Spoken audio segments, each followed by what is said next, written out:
बिस्मिल्लाहिर्रहमानिर्रहीम। My dear students, हम हाजिर है चैप्टर नंबर 7 के लेक्चर नंबर 4 के साथ।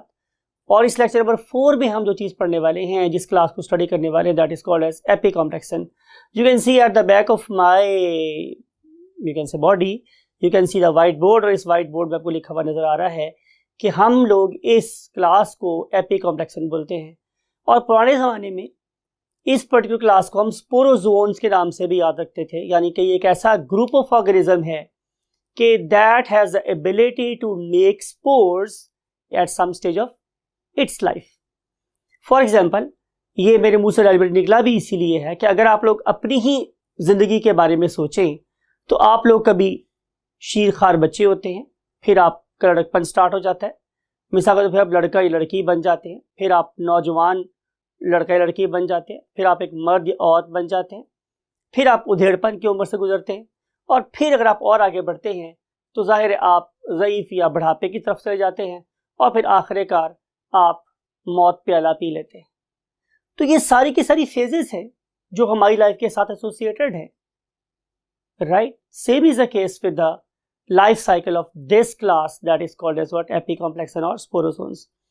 तो sporozoans they have the ability to make spores at some stage of their life cycle. आइए हम इन्हीं एपिकॉम्प्लेक्सन को थोड़ा डिटेल से अंडरस्टैंड करते हैं।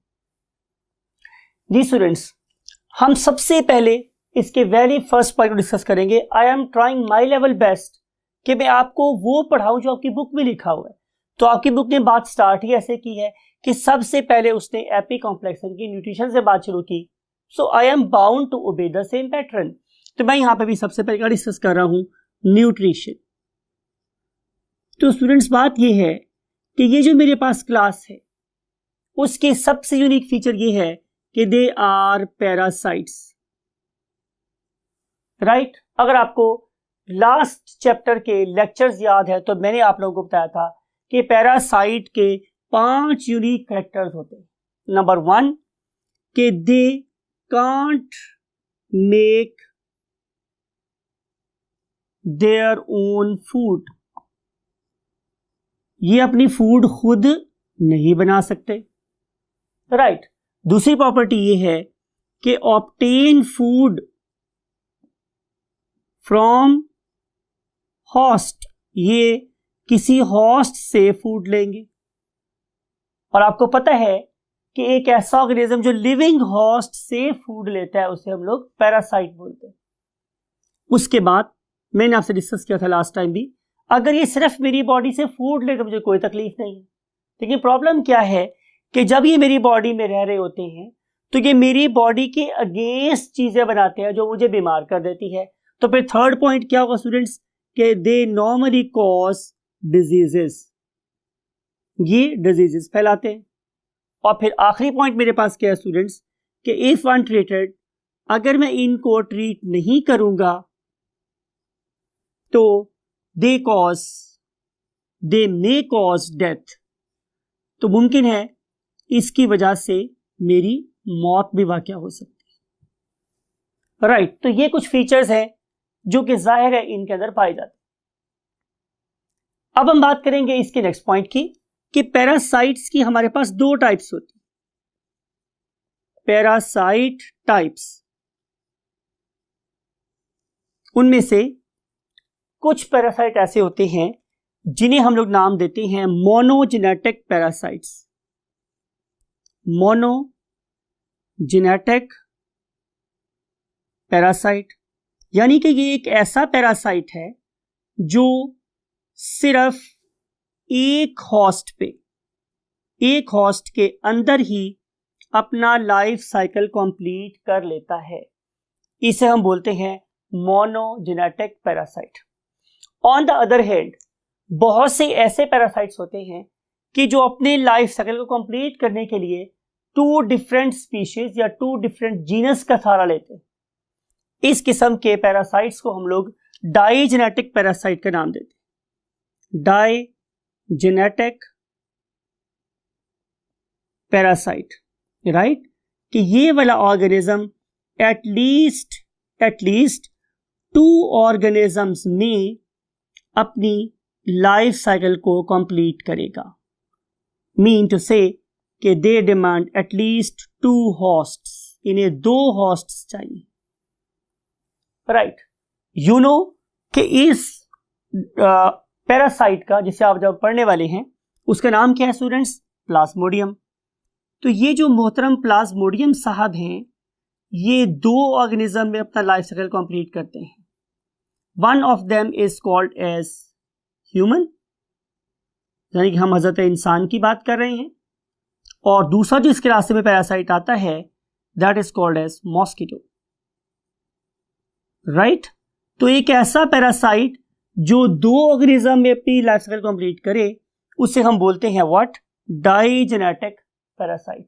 So remember, Plasmodium that is an epicomplexan, that is a sporozoan, it will demand at least 2 hosts to complete its life cycle, right। अब हम पढ़ने वाले नेक्स्ट पॉइंट, और वो नेक्स्ट पॉइंट मेरे पास स्टूडेंट्स क्या है कि what is the mode of their locomotion. तो आंसर ये है कि इनके पास there is no organ of locomotion, no organ of locomotion, कोई नहीं है।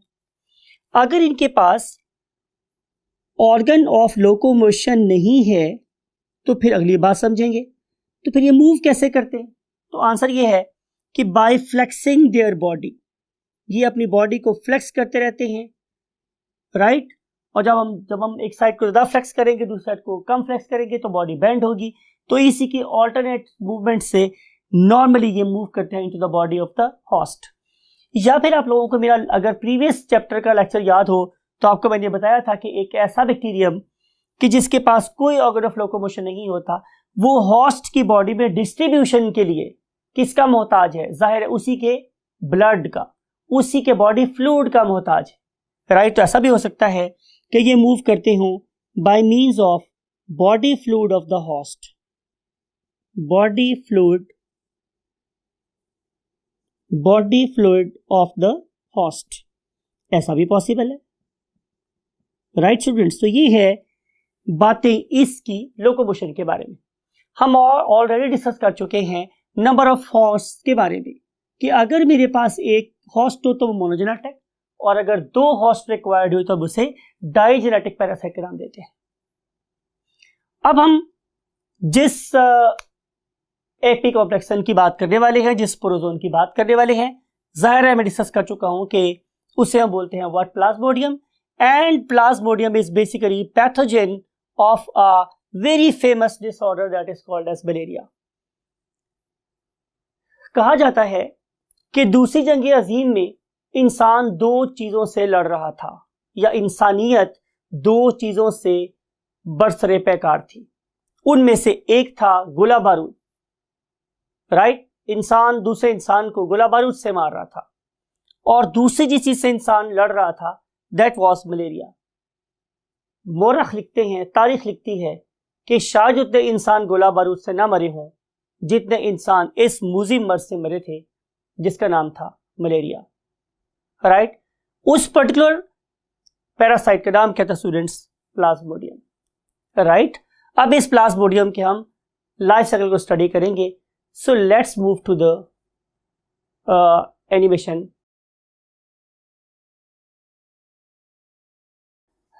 Yes, my students, you know कि ये हमारे पास एक ह्यूमन बॉडी है, और लुक एट दिस कि ये हमारे पास एक ऐसा मॉस्किटो है दैट इज इन्फेक्टेड।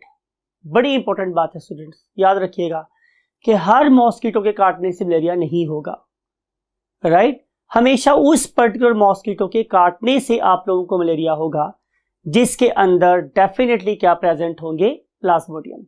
आप देख रहे हैं कि ये जो हमारे पास एनोफ्लीज मॉस्किटो है, इट इज बेसिकली फीमेल।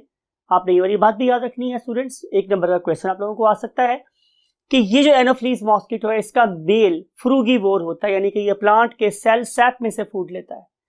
लेकिन जो इसी पर्टिकुलर जीनस की स्पीशीज की फीमेल है, ये बेसिकली सक करती है human blood. It is a kind of Dracula, right. तो जो ड्रैकुला किस्म की हमारी एनोफ्लीज फीमेल है, इसकी मैं बात कर रहा हूं कि नाउ यू मे से इट कि अब ये इंजेक्ट कर रही है इस ह्यूमन बीइंग की बॉडी में एक खास स्टेज, किस चीज की? प्लाज्मोडियम की, उसका नाम क्या होता है स्टूडेंट? स्पोरोजोइट। अगर आप इस पर्टिकुलर स्पोरोजोइट को जरा मैग्नीफाइड देखें तो यू मे सी कि ये हमें किसी, जैसे अलिफ के ऊपर हम मद आ डालते हैं, मद आ, ये उसी मद की तरह से है, और ये नजर आ रहा है आप लोगों को कि सेंटर में एक प्रॉपर न्यूक्लियस प्रेजेंट है, it means it is a eukaryote. Now this particular Plasmodium जो मद शेप का मैंने बोला था, look at this, it is joining the blood, और ब्लड में जाने के बाद ये राइट इसका जो टारगेट है वो क्या है? Liver. So these particular plasmodiums they are accessing what? The liver of the organism. यानी कि आपने ये भी गौर से देखा कि ये लिवर हमारे राइट साइड पे प्रेजेंट होता है, राइट? आपके लेफ्ट साइड पे स्टमक प्रेजेंट है तो आपके राइट साइड पे लिवर प्रेजेंट है, तो ये लिवर उसका टारगेट है, लिवर में जाके बैठ गए। अब लिवर में जाने के बाद they are doing nothing other than what? Acclimatisation. ये अपने आप को एडजस्ट कर रहे हैं into the new surrounding, new environment. Once they acclimatise themselves, उन्होंने अपने आप को एडजस्ट कर लिया, अडेप्ट करके मुताबिक, so now they are putting themselves into what? Enormous asexual reproduction. और उस एनॉर्मस एसेक्सुअल रिप्रोडक्शन के रिजल्ट में हजारों के तादाद में क्या प्रोड्यूस हो गए स्टूडेंट्स? जाहिर है और स्पोरोजोइट्स। अब ये जो स्पोरोजोइट्स यहां से निकलेंगे ये और लिवर सेल को अफेक्ट करेंगे, राइट? और लिवर सेल्स जब बर्स्ट होंगे तो उनके रिलीज होने से प्रोड्यूस होगी स्पोरोजोइट की next stage. Remember it's name is merozoite.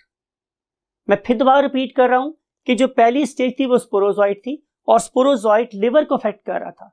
Liver ने जो सेल्स हमें प्रोड्यूस करके दिए उनका नाम क्या था? मीरोजोइट्स। और ये जो मीरोजोइट्स हैं they are basically enemies of the blood, ये तो ब्लड सेल्स के एनिमीज हैं।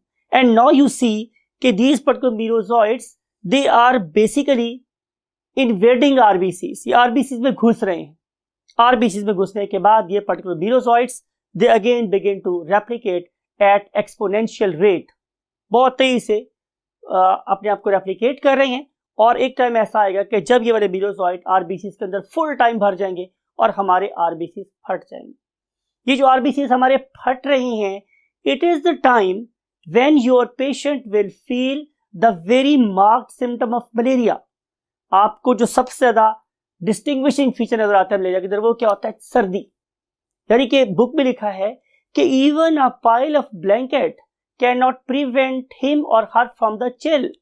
अ very strong trembling and shivering होगी। हमने उसके ऊपर रजाइयों का पहाड़ डाल दिया है, उसके ऊपर पाइल डाल दिया है, ढेर लगा दिया है, लेकिन स्टिल उसकी सर्दी नहीं खत्म हो रही, सर्दी उसको लग नहीं रही। बेसिकली इस आरबीसी के बर्स्ट होने से उसकी बॉडी में से बहुत ज्यादा अमाउंट में एनर्जी लॉस होता है, और जब एनर्जी लॉस होगा स्टूडेंट्स तो जाहिर है वहां पे deficiency of energy will cause shivering.